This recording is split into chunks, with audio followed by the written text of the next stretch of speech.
ملخص أحداث وأخبار النهاردة، جايب لك معلومات دقيقة وملخص الأحداث. قبل أي حاجة معلم، ما تنساش تصلي على النبي محمد صلى الله عليه وسلم وترزع اللايك الجميل بتاعك والاشتراك في القناة. ولو بتتفرج على الفيسبوك، المتابعة مش هتكلفك حاجة، ادعمني. بالنسبة للأخبار تابع معايا. أول حاجة هنتكلم عن نتائج مباريات كأس العرب. انتهت مباراة الجزائر ضد السودان بالتعادل السلبي 0-0. أيضا نهاية مباراة العراق بفوز العراق 2-1 على البحرين. أيضا انتهت مباراة الأردن ضد الإمارات بفوز الأردن على الإمارات بنتيجة 2-1. بالنسبة للأحداث والأخبار اللي حصلت النهاردة، تقارير مروان عطية يلوح بالرحيل عن الأهلي. اللاعب يقدم عروضا للرحيل في يناير للضغط من أجل زيادة راتبه. مروان عطية تواصل مع وليد صلاح الدين وأبلغه بتلقيه عدة عروض خليجية. اللاعب أكد أن العروض مقدمة أمامه سيحصل خلالها على 4 أضعاف راتبه في النادي. سيكون هناك جلسة بين مروان عطية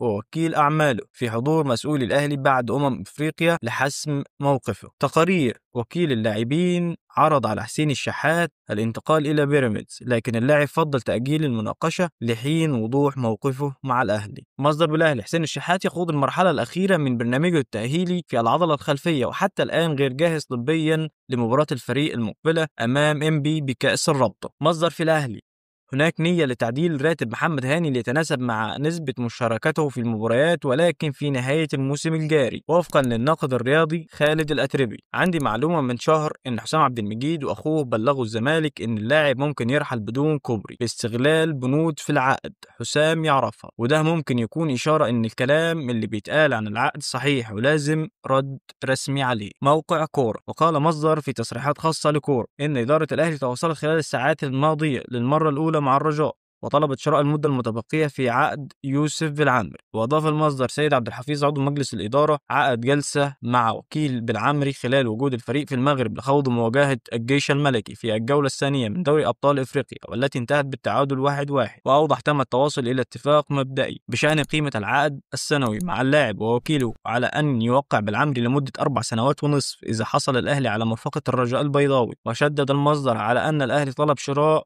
الأشهر الستة المتبقية في عقد يوسف بالعمري مقابل مبلغ مالي وصل ل 500 ألف دولار. قرير: هناك تواصل من جانب بعض لاعبي الزمالك مع صلاح مزق لإقناعه بالعودة إلى الفريق والتراجع عن فسخ العقد. رسميا الاتحاد الدولي لكرة القدم يعلن إيقاف قيد جديد للزمالك لمدة 3 فترات، ليرتفع القضايا المتسببة في إيقاف القيد إلى 6 قضايا، وسبب إيقاف هذه المرة هو فرجاني ساسي، حيث أن الزمالك مطالب بدفع 800 ألف دولار للاعب بسبب الفوائد. تقارير: محمد شريف اعتذر لحلمي طولان مدرب منتخب مصر الثاني بعد رد فعله الغاضب بعد تبديل